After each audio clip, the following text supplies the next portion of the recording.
warahmatullahi wabarakatuh. Alhamdulillah, kita senantiasa mengucapkan puji syukur kepada Allah Subhanahu wa taala karena nikmat yang senantiasa kita beri. Salawat dan salam juga senantiasa kita kirimkan ke dunia kita Nabi Allah Muhammad sallallahu alaihi wasallam, kepada keluarga beliau, sahabat-sahabat beliau, dan pengikut-pengikutnya. Alhamdulillah, pada malam ini seperti biasa di ahad pertama di bulan Juni kita ketemu lagi kelas kita. Seperti biasa kita di akhir sesi di waktu untuk tanya jawab untuk jawab kita. Silakan.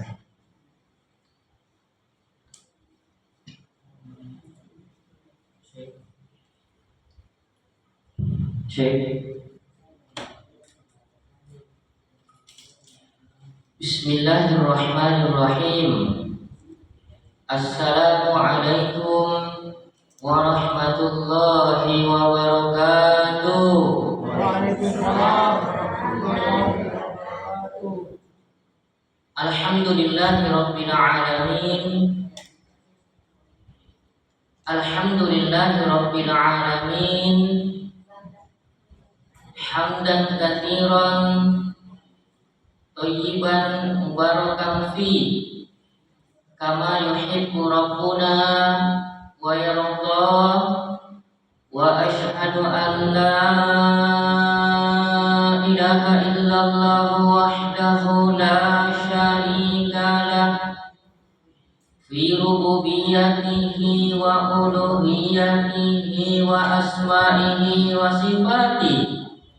Wa asyhadu anna Muhammadan abduhu wa rasuluh sallallahu alaihi wa ala alihi wa ashabihi wa man tabi'ahum bi ihsanin ila yaumil qiyamah, amma ba'du. Alhamdulillah, jamaah Masjid Uwais Al-Qarni, Bapak Ibu yang baik hatinya, rahimakumullahu ta'ala. Kembali kita, alhamdulillah, kembali kita bersyukur kepada Allah Subhanahu wa ta'ala yang menakdirkan kita, memilih kita untuk berada di salah satu tempat yang terbaik di muka bumi, di masjid, di rumah dari rumah-rumah Allah Subhanahu wa ta'ala. Dan alhamdulillah, kembali Allah Subhanahu wa ta'ala anugerahkan kepada kita semua nikmat khusus berada di majelis ilmu. Ketahuilah jamaah bahwa majelis ilmu termasuk nikmat khusus. Kenapa dikatakan khusus? Karena tidak semua orang dikasih nikmat yang satu ini, nikmat berada di majelis ilmu. Karena dia nikmat khusus, maka kewajiban tak selaku hamba adalah memiliki sifat syukur yang harus kita miliki Bapak Ibu. Semoga kehadiran tak di majelis ilmu Allah tambah ilmu tak plus paham tak. Allahumma amin. Jamaah alhamdulillah. Baiklah Bapak Ibu yang baik hatinya, rahimakumullahu ta'ala. Kembali kita lanjutkan kajian rutin kita setiap bulan, sekali sebulan, tepatnya di setiap pekan pertama di hari Ahad, pekan pertama di hari Ahad. Ya, kembali kita lanjut bentuk-bentuk berbuat baik kepada kedua orang tua tak. Ya, jadi ada di sini 20 20 bentuk berbuat baik kepada kedua orang tua ta. Dan alhamdulillah pada malam hari ini kita sudah masuk di poin yang ke-15, ya, yaitu jangan pelit, jangan seke. Pelit seke Pak ya, Bu ya, Bu, pelit itu seke ya. Jadi kalau seke tidak bagus, yang bagus itu seke. Apa itu seke Bu? Mengeluarkan zakat. Itu seke. Jadi beda seke dengan seke. Jangan di seke untuk menafkahi kedua orang tua ta. Kalau orang tua ta, kedua orang tua ta, ibu ta, bapak ta masih hidup, bapak ibu, jangan seke untuk menafkahi mereka. Rasulullah Sallallahu Alaihi Wasallam dalam sebuah hadis yang diriwayatkan oleh Al-Imam Muslim rahimahullah taala, Nabi Sallallahu Alaihi Wasallam bersabda, langsung kita terjemahkan Bapak Ibu, mulailah dari dirimu sendiri, mulailah dari dirimu sendiri. Engkau beri nafkah dirimu sendiri. Ya, engkau beri nafkah dirimu sendiri. Jika ada lebih, maka untuk keluargamu. Jika ada lebih, maka untuk kerabatmu. Ya, kata Nabi Sallallahu Alaihi Wasallam, mulai dari diri kita sendiri. Dikasih makan ki, dikasih minum ki, dikasih pakaian ki diri kita. Ya. Kalau lebih, barulah kita, ya, kelebihan tersebut diberikan kepada kedua orang tua kita. Jadi mulai dari diri kita dulu.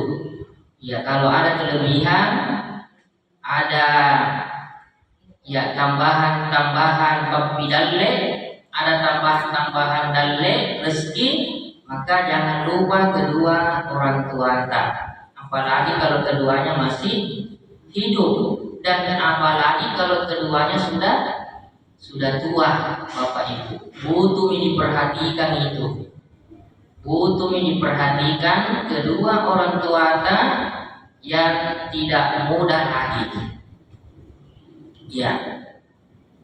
Jadi kalau ada lebihnya lagi, setelah dikasih kita, alhamdulillah, lebih kasih kedua orang tua, ternyata masih lebih lagi, ada lagi lebihnya, maka dikasih kerabat terdekat kita, om tak misalnya, paman tak, tante tak, ya, jangan lupa, itu kalau kita berkelebihan, lagi berkelapangan, lagi lato ki bisnis kan, lato ki proyek kan, jangan lupa keluarga terdekat kita. Ya, karena itu yang lebih utama yang kita berikan sesuatu sedekah adalah keluarga terdekat kita. Apalagi yang paling dekat dengan kita siapa Bapak Ibu? Kedua orang tua kita. Ya, jangan sampai kita lebih rajin memberi misalnya tetangga kita yang bukan keluarga kita, teman-teman kita, itu yang kita dahulukan, padahal ada yang lebih butuh daripada tetangga kita, misalnya teman-teman kita, misalnya teman-teman bergaul tak dalam hal ini. Ya, jangan sampai kita lebih rajin bersedekah memberi kepada mereka dibandingkan kedua orang tua kita. Tapi saya kira tidak ada di sini. Di jamaah Masjid Kuwais tidak ada Pak ya? Tidak ada. Ya, tidak tahu kalau jamaah masjid yang lain. Ya. Maka kedua orang tua kita, mereka lah orang yang paling berhak dinafkahi, setelah tentunya diri kita sendiri kita sudah perhatikan. Ya. Salah seorang ulama yang bernama Asy-Syaikh Muhammad bin Soleh Al-Utsaimin rahimahullah ta'ala, beliau menjelaskan bahwa seorang anak itu hukumnya wajib menafkahi kedua orang tuanya. Apa hukumnya, Bu? Wajib. Berarti kalau wajib tidak boleh tidak, harus. Itu kalau statusnya wajib. Ya, wajib menafkahi kedua orang tua kita dengan dua syarat. Ya, kapan terpenuhi dua syarat ini?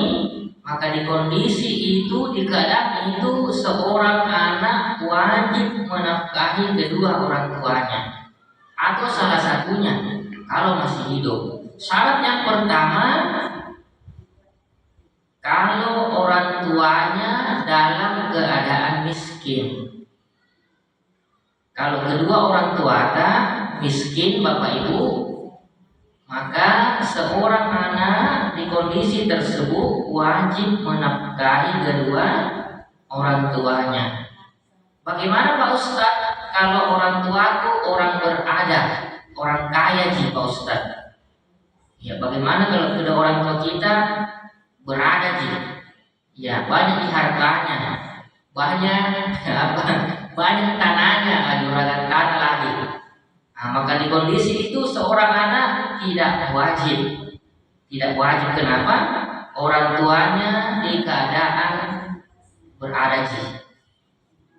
Kalau miskin, maka wajib seorang anak menafkahi kedua orang tuanya ketika keduanya dalam keadaan miskin. Tapi kalau berada tidak wajib. Ya. Ini syarat yang pertama. Syarat yang kedua, seorang anak wajib menafkahi kedua orang tuanya kalau sang anak dalam keadaan mampu menafkahi. Iya, karena tidak semua anak itu mampu menafkahi kedua orang tuanya. Iya. Jadi kalau anak mampu, ya, bagus jabatannya, bagus gajinya per bulan misalnya, apalagi setiap hari gajian, ya ada yang per pekan mungkin, alhamdulillah kita cukup penghasilannya. Nah, maka di kondisi itu seorang anak wajib menafkahi kedua orang tuanya, terkecuali kalau dia juga miskin, tidak mampu, maka tidak wajib. Jadi kapan wajib Bapak Ibu menafkahi kedua orang tua? Ketika terpenuhi dua syarat tadi. Syarat yang pertama, kalau orang tua kita dalam keadaan miskin. Kalau tidak miskin berarti tidak wajib. Itu pemahamannya. Syarat yang kedua, kalau si anak dalam keadaan mampu menafkahi kedua orang tuanya. Mampu berarti wajib. Kalau tidak mampu, dirinya saja sendiri, gimana? Maka tidak wajib di kondisi tersebut.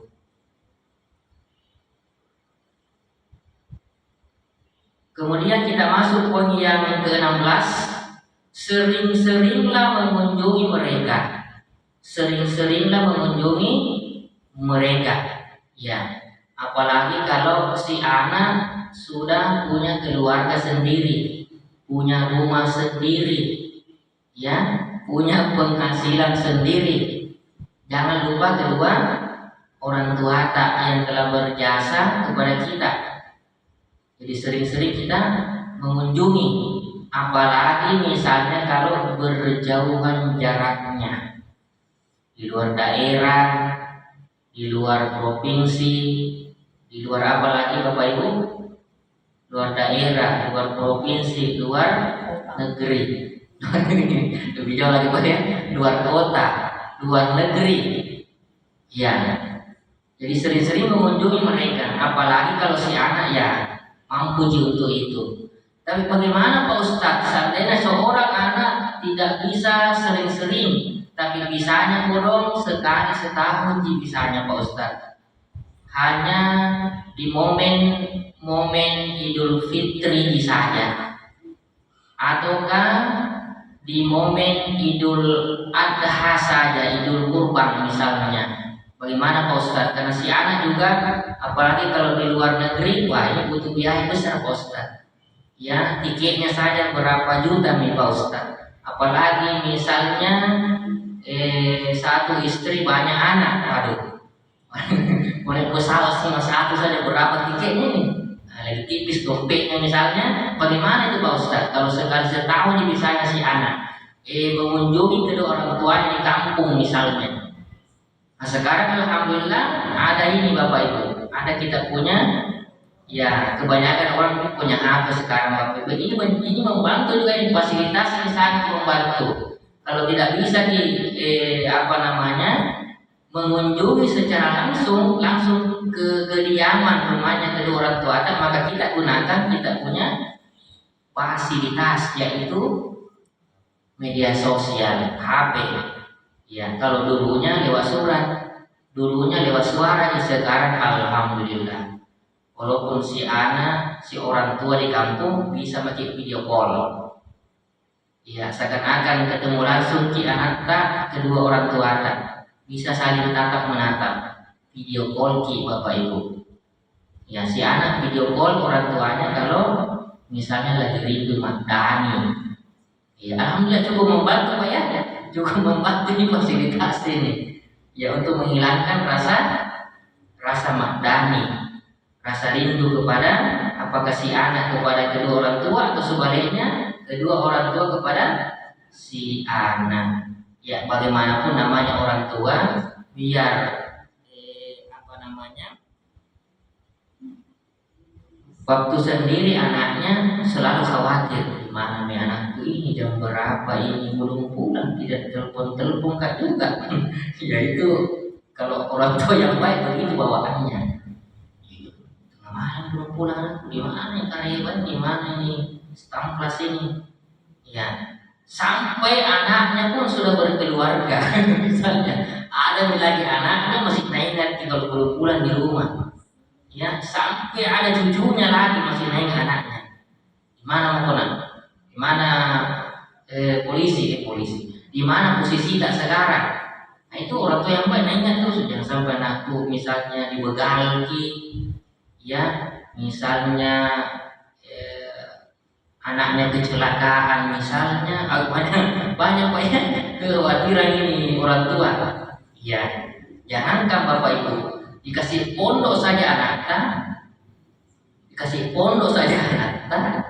ya jangankan di luar Sulawesi, dalam di Sulsel saja banyak pondok sekarang. Kita pondok masih ini itu anakku ini lancar aja kirimannya ini, jangan sampai diborongi sama temannya sesama santri misalnya. Ya, sekarang banyak berita Pak ya, waduh, itu yang begitu gampang menular Pak. Akhirnya ada sistem senior, ada junior, akhirnya senior menyiksa junior yang borongi misalnya. Nah itu banyak kekhawatiran orang tua ya. Jadi pondok juga tidak menjamin Pak ya. Ini maka selalu kita doakan anak yang lagi menempuh pendidikan.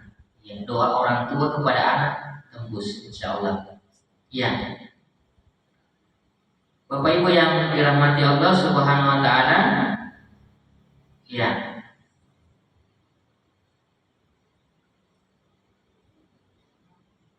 Di antara yang dianjurkan antar sesama manusia itu saling kunjung mengunjungi, saling mesiarah. Kita saling mengunjungi antara sesama manusia. Itu amalan yang sangat mulia. Bagaimana lagi kalau yang dikunjungi, yang kita kunjungi kedua orang tua, tentu lebih besar lagi pahalanya. Sesama muslim saja Pak, sesama kita orang Islam, sesama bersaudara, dianjurkan kita saling mengunjungi. Ya, bahasa kita silaturahmi Pak ya. Nah itu ada pahalanya, itu ibadah itu.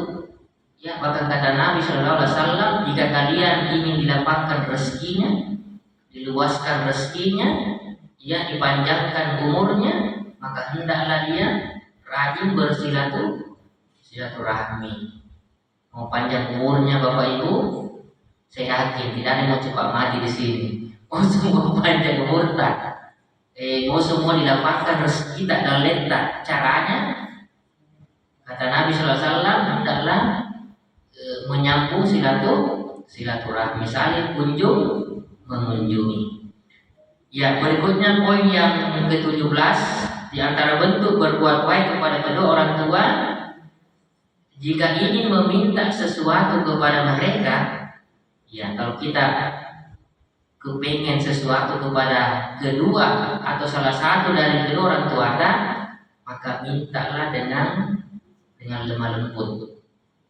Ya, kadang anak dia punya hajat, dia punya keinginan ya atau kebutuhan kepada orang tuanya.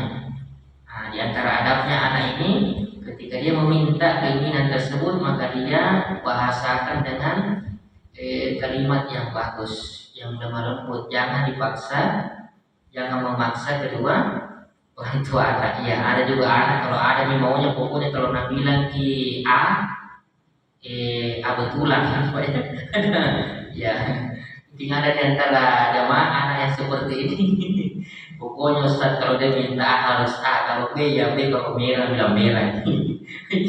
Ada juga begitu anak yang karakter sifatnya seperti itu. Nah, sebagai selaku orang tua tentunya ia selalu memberikan nasihat berharga kepada si anaknya tersebut. Ya, bahwa di antara adab yang diajarkan Nabi Shallallahu Alaihi Wasallam kepada kita, ketika kita punya keinginan kepada kedua orang tua atau salah satunya, maka mintalah dengan bahasa yang baik, ya, dengan lemah lembut. Ya. Berikutnya yang ke-18, mudah-mudahan selesai Bapak Ibu. Kita masuk poin 18. Ini juga mungkin banyak terjadi di lapangan ini. Poin 18, jika orang tua dan istri bertikai, jadi orang tua kan ya bertikai, ya, atau ada mungkin pertentangan, perbedaan di antara dengan istri kita misalnya, maka berlaku adillah. Ini kayaknya berat ini. Ya, kadang orang tua kita mungkin tidak sepaham dan yang semisalnya dengan istri kita. Ya, dan mungkin mungkin semua keluarga mengalami seperti ini. Orang tua clash dengan istri kita, Bapak Ibu. Maka petunjuknya Nabi bersikap adillah. Ini tentunya kepada apalagi pemimpin rumah tangga, seorang suami, bagaimana sekiranya ada yang seperti itu. Ya.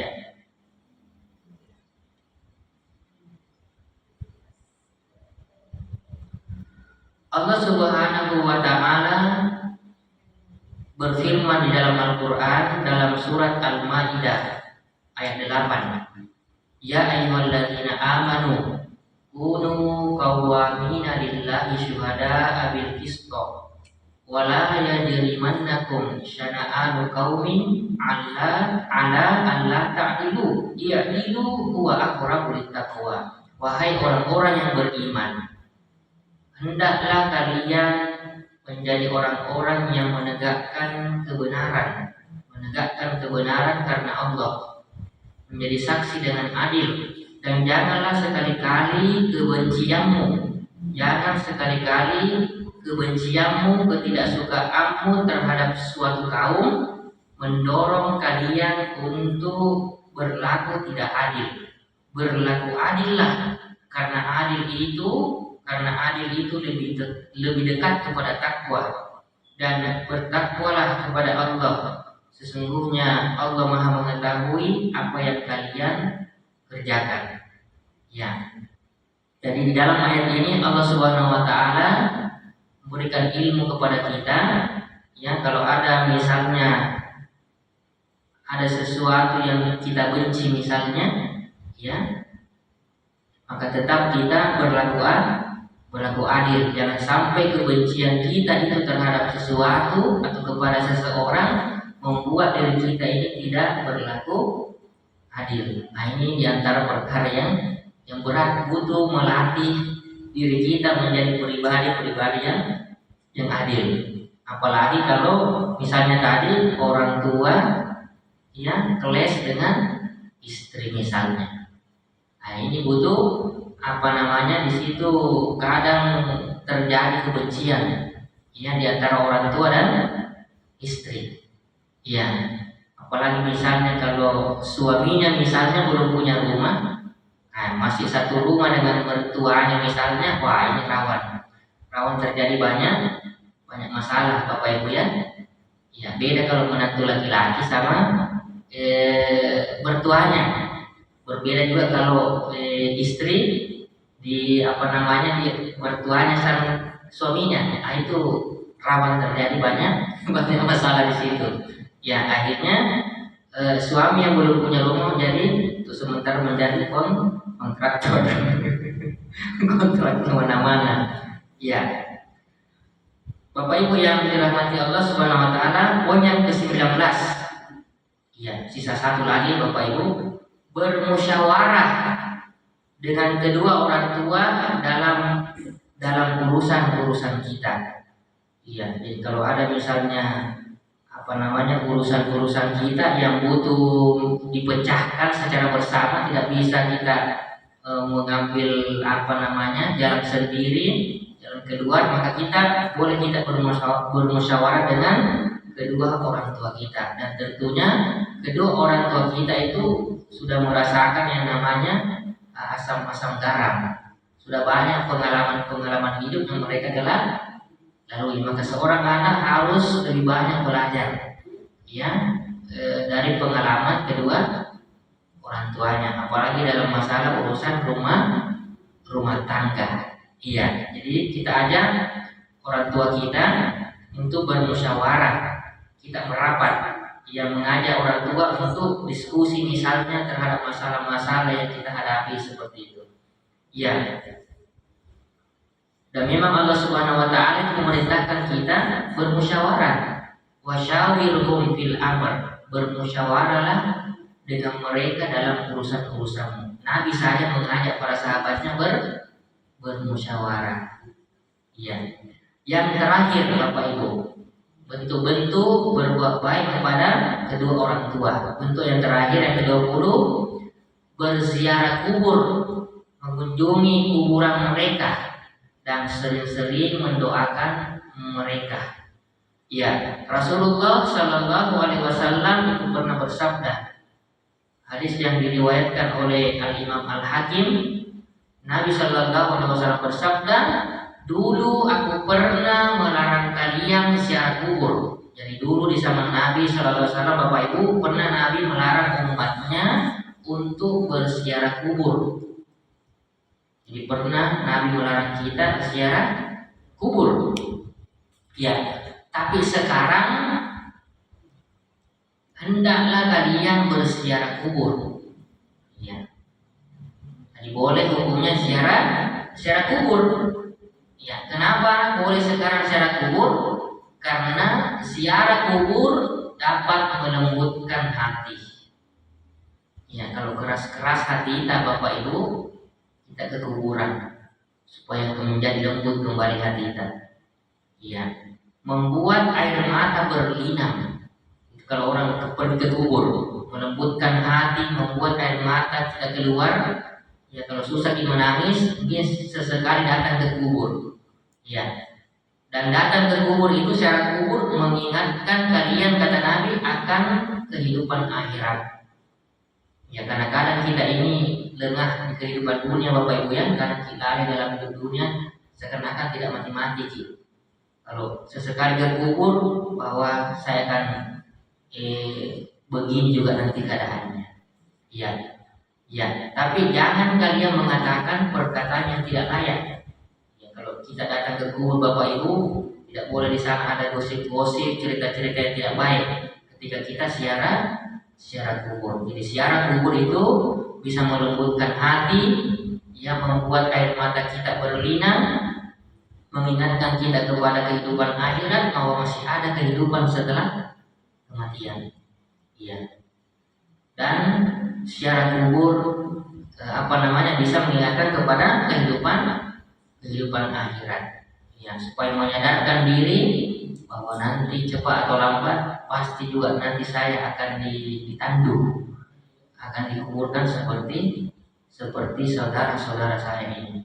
Saya kira itu Bapak Ibu yang kita bisa ambil. Alhamdulillah sudah kita selesaikan 20 bentuk berbuat baik kepada kedua orang tua kita. Ya, sebagaimana tadi diumumkan Pak Haji bahwa seperti biasa akan ada tanya jawab.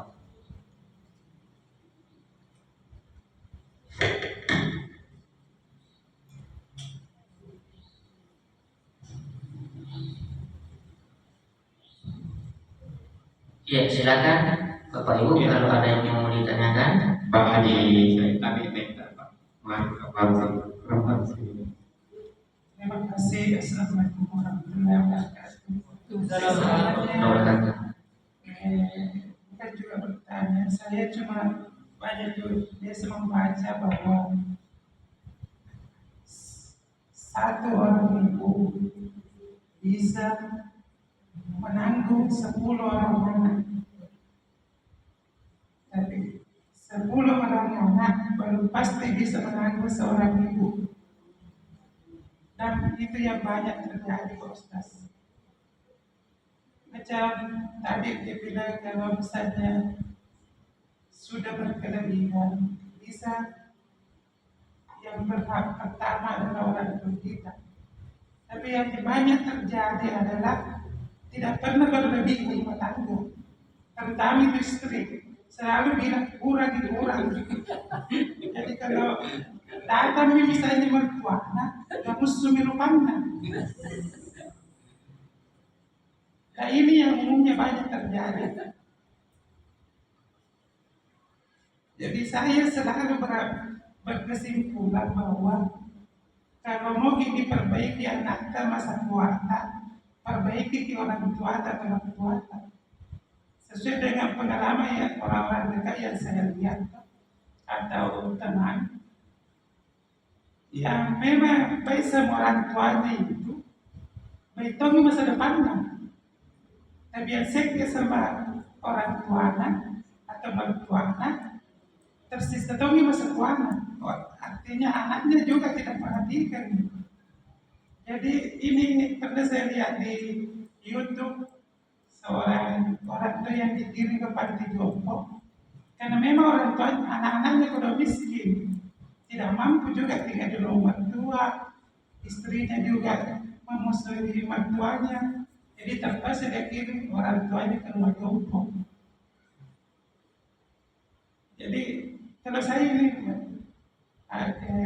berkesimpulan bahwa itu kalau mau baik, perbaiki orang tua. Yang kedua itu tadi masalah serat kubur, Pak Ustaz. Masuk Nabi sebenarnya itu serat kubur bagus supaya kita mengingat kematian. Tapi yang terjadi kebanyakan serat kubur itu beralih ke bid'ah, beralih kepada syirik.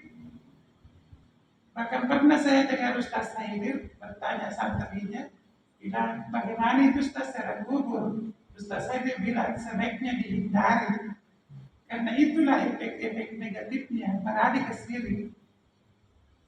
Kalau memang sebenarnya Nabi bagus bahwa kita itu berziarah kubur, bahkan Nabi itu setiap salat Isya dia ke kuburan Baqi itu ziarah kubur, tapi bukan dia pergi ziarah orang tuanya, dia ziarah kubur umum supaya dia ingat kematian. Tapi yang terjadi di kita ini, kita ziarah kubur ke ulama-ulama atau orang-orang yang sudah dianggap hebat. Jadi dia beralih ke syirik. Jadi pernah Ustaz saya dengar bilang sebaiknya dihindari itu ziarah kubur. Macam kita itu mau ziarah kubur, masa di Arab Saudi itu kubur kan tidak ada, Pak Ustaz. Batu-batu juga. Jadi ini barangkali sebagai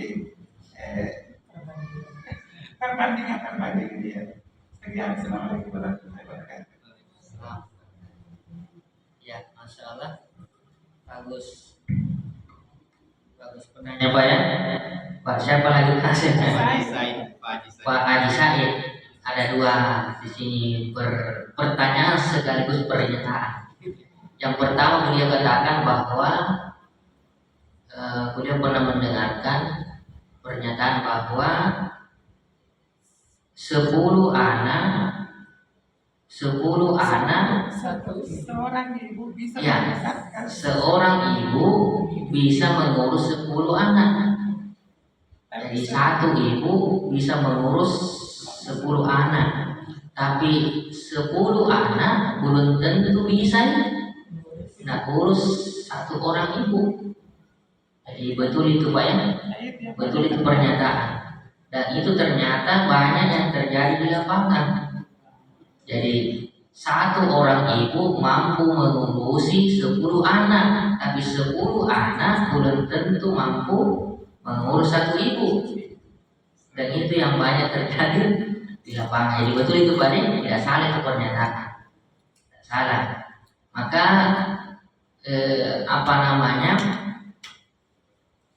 selaku anak yang baik, anak yang soleh, ya tentu dia punya menempuh sebab-sebab, berikhtiar, berusaha semaksimal mungkin bagaimana dia mampu menjadikan ibunya atau bapaknya, kedua orang tuanya menjadikan pintu surga baginya.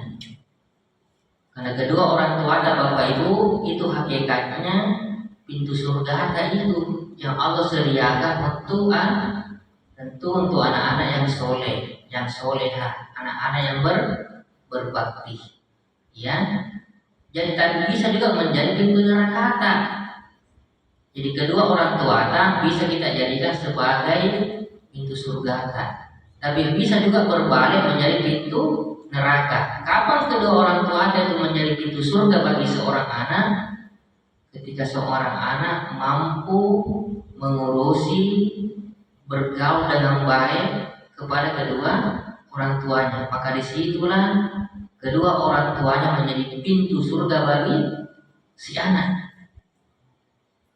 Kapan menjadi kedua orang tua si anak menjadi pintu neraka bagi sang anak? Ketika dia tidak mampu, ketika dia menyia-nyiakan, yang tidak berbakti kepada kedua orang tuanya. Ya, bisa jadi itu akan menjadi pintu neraka baginya. Walaupun misalnya dia sudah sholat, misalnya tidak bolong-bolong sholatnya misalnya, tapi kalau dia punya masalah dengan kedua orang tua, mungkin dia tertahan masuk di surga gara-gara itu. Suka mencela orang tuanya, menyakiti perasaan orang tuanya. Sesoleh anakku, sesoleh sebaik apapun itu si anak, tapi ada masalah dengan kedua orang tuanya, tidak bisa masuk surga. Ya, menjadi penghalang untuk masuk surga. Itu yang pertama paling. Ya, kita bisa saja melatih diri kita bagaimana kita semaksimal mungkin sesuai tentunya kemampuan kita, ya, berbuat baik kepada kedua orang tua kita. Iya. Kalau misalnya tidak mampu diberi dengan harta benda misalnya, mungkin kita bantu-bantu pakai tenaga. Ya, paling sedikitnya mungkin kita doakan. Kita doakan. Ya, kadang-kadang kita lupa doa Pak ya. Hanya kita fokus pada usaha-usaha fisik, usaha-usaha fisik saja itu berbuat baik kepada kedua orang tua. Padahal sebanyak doa itu luar biasa. Ya, doa kan senjatanya orang beriman. Yang kedua tentang poin 20 tadi berziarah kubur. Ya, jadi itu sebenarnya kalau bisa jangan sesering. Kalau sesekali boleh. Sesekali boleh ziarah kubur Bapak Ibu. Ya, kalau sesering mungkin itu yang dijaga akidah. Keyakinan tak di hati yang dijaga. Seperti tadi diangkat kasus, ya, banyak ziarah kubur Pak Ustadz. Ya memang dianjurkan Nabi. Dulu kan Nabi pernah larang, karena dulu masih banyak terjadi kesyirikan. Supaya kenapa Nabi melarang ziarah kubur? Untuk menutup pintu-pintu menuju syirik. Nabi menutup celah-celah untuk umatnya. Dia tutup Pak dengan cara melarang ziarah kubur. Setelah banyak yang mengetahui itu ilmu tauhid, ilmu mengesahkan Allah, menunggalkan Allah, bahwa dia semata yang berhak diibadahi, disembah. Setelah Nabi larang secara kubur maka sekarang. Karena Nabi melihat sudah bagus dia punya akidah sahabat-sahabatnya, binaan-binaannya. Nah, kalau misalnya timbul kekhawatiran di hati kita, kalau secara kubur saya ini, saya khawatir keyakinan saya bisa melenceng misalnya Pak ya. Lebih bagus kita doakan saja orang tua tak jarak jauh.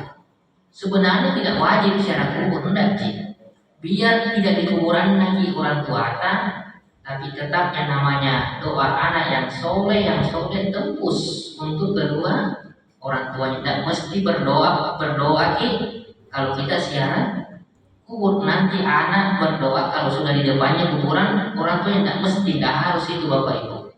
Kita di masjid di antara asar dan iqomah, misalnya kalau ada waktu sholat tahajud, sholat malam, pokoknya cari waktu-waktu mustajab doa. Kita pakai waktu itu untuk mendoakan khusus untuk kedua orang tua. Jadi tidak mesti sebenarnya itu kita datang ke kuburannya orang tua baru kita doa di situ, tidak mesti. Karena itu tadi dikatakan dalam hadis, sebenarnya tujuannya orang ziarah kubur supaya kita mengingat kematian, mengingat kehidupan akhirat, ya, mengingatkan kepada kematian dan kehidupan akhirat. Nah, kalau bisa seperti itu keyakinan kita secara kubur itu untuk mengingat kematian, mengingat bahwa masih ada kehidupan setelah kubur ini, maka itu boleh. Ya, tapi kalau sekiranya merasa khawatir dengan keyakinan, tak jangan sampai ini nanti. Lebih bagus kita ambil sikap hati-hati, kita ambil sikap selamat, biar di rumah kita doakan, di masjid, kedua orang tua insya Allah terima. Begitu Pak. Itu untuk mengantisipasi untuk supaya tidak terjadi hal-hal yang bisa mengganggu kita punya akidah, keyakinan. Sekira itu Pak Haji Said. Ya. Ya, mungkin dari jamaah yang lain itu ya Mas Khalid. Assalamualaikum warahmatullahi wabarakatuh. Assalamualaikum warahmatullahi wabarakatuh. Tadi Pak Ustadz bilang menafkahi diri sendiri terus kepada orang tua. Ya. Kalau bagi yang sudah punya istri, orang tua dulu atau istri dulu. Yang kedua mungkin masalah jarak kubur tadi saya lanjut, bagaimana tata cara jarak kubur itu Pak Ustadz?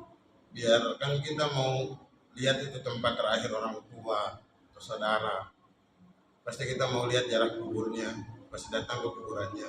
Bagaimana itu tata caranya yang benar Pak Ustadz? Itu saya Pak Ustadz. Ya bagus pertanyaannya, yang mana kita dahulukan orang tua atau istri kita?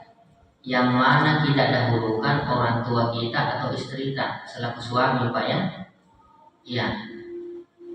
Kalau bisa dibagi penghasilan kita dibagi dua ya. Iya, ada untuk istri kita dan ada untuk sebagian penghasilan kita diperuntukkan untuk kedua orang tua kita supaya tidak terjadi kecemburutan sosial. Ya, seperti itu. Ya, kalau misalnya istri kita bahasanya Pak Haji saya agak musuh, ya, seorang suami juga kalau bisa dia jaga rahasia kepada istrinya. Tidak semua yang dikasih ibu, bapak, ya dalam hal ini nafkah harus tahu istri kita. Ya, kalau nggak tahu istri kita kan jadi masalah nanti. Tidak semua yang kita kasih orang tua kita harus ditahu sama istri kita. Makanya seorang suami yang cerdas, yang pintar, yang apalagi kalau penghasilannya bagus, ada sedikit disisihkan tanpa sepengetahuan istrinya. Ya, karena jangan sampai mau kasih orang tua posting lagi, jadikan di Facebook, jadikan status di WA misalnya, video lagi, akhirnya terjadi kecemburutan sosial. Tidak mesti kita anak sebagai suami harus tahu. Wih, tadi saya kasih ibu ini sekian, bapak saya jangan, nggak usah tahu istri. Nah itu supaya tidak terjadi nanti percekcokan di antara suami dan istri. Begitu caranya. Ya, kita harus bersiasat juga di situ. Ya gitu Pak. Rahasiakan kalau mau dikasih orang tua kan. Nah, begitu. Jadi kalau bisa dibagi, ada untuk istri dan tersendiri, ada untuk orang tua dan tanpa harus ditahu. Kedua belah pihak sama juga orang tua dan tidak usah juga mungkin ditahu istri dan jangan ini. Ya. Kedua, bagaimana itu Pak Ustadz tata cara ziarah kubur yang Islami? Pertama, kalau kita masuk ke kuburan, kita salam Pak ya. Ya. Apa doanya Pak? Assalamualaikum ya ahlan diyar ya. Dihafal doanya Pak ya. Itu ada pada masuk di kubur, dihafal, berikan salam pada saudara-saudara kita kaum muslimat di sana ya. Kemudian kalau masuk di halaman kuburan, buka sendal tak. Jangan pakai sendal masuk di kuburan. Di luar di pengarangan kubur itu sendal Pak ya, yang kita masuk. Ya. Kemudian kita datang di situ bukan untuk meminta-minta ke penghuni kubur, tapi mereka lah yang butuh didoakan oleh kita. Yang terjadi sekarang kan ziarah kubur ternyata si pensiar yang minta kepada mereka penghuni kubur, padahal yang butuh doa siapa sebenarnya? Mereka yang dikubur, mereka lah yang butuh doa-doa kita, bukan kita yang berdoa meminta kepada penghuni kubur. Iya, makanya terjadilah kesyirikan. Makanya tadi Ustadz mengatakan kalau bisa jangan itu ziarah kubur kan untuk menjaga akidah. Iya, tapi kadang sebagai anak kadang rindu kurang apa namanya itu, kalau tidak dilihat kuburannya boleh, tidak masalah. Jika Nabi kan pernah larang memang, setelah melarang membolehkan, boleh, tapi jangan sesering itu. Kedua, jangan mengkhususkan kalau mau secara kubur, jangan khususkan Pak ya. Misalnya secara kuburnya nanti datang sudah menikah baru secara kubur, atau setelah Idul Fitri atau dekat-dekat bulan suci Ramadan baru mau secara kubur, atau setelah Idul Kurban, Idul Adha misalnya. Jangan, itu namanya mengkhususkan. Ya, jangan dikhususkan waktu kalau mau ziarah kubur seperti itu. Nah, itu di antara apa namanya kesalahan yang terjadi dalam ziarah kubur. Jangan khususkan waktunya Pak. Begitu. Ya, hafal doa sebelum masuk kubur. Ya, jangan pakai sendal dan doakan mereka. Bukan kita yang meminta berdoa kepada penghuni kubur. Jadi diingat, kita ziarah kubur itu untuk mengingat kematian, mengingat bahwa ada kehidupan akhirat. Begitu Pak ya? Seperti itu. Karena di sini kan Ustadz biasa Al-Fatihah dibilang doa. Iya. Itu bisa dibaca di ziarah kubur. Iya. Bagaimana dengan mengirimkan surah Al-Fatihah kepada kedua orang tua Anda? Bagaimana hukumnya? Ini tidak pernah dicontohkan oleh Nabi Sallallahu Alaihi Wasallam. Ya, Al-Fatihah, Ya. baca Quran di kuburan itu Pak Ustadz, itu bagaimana? Iya, tidak ada contoh dari Nabi. Ya, kalau tidak ada contoh dari Nabi, jangan kita lakukan, karena itu perkara sia-sia. Cukupkan diri kita apa yang diajarkan, dituntunkan Nabi Sallallahu Alaihi Wasallam. Kalau mau amalan tak diterima.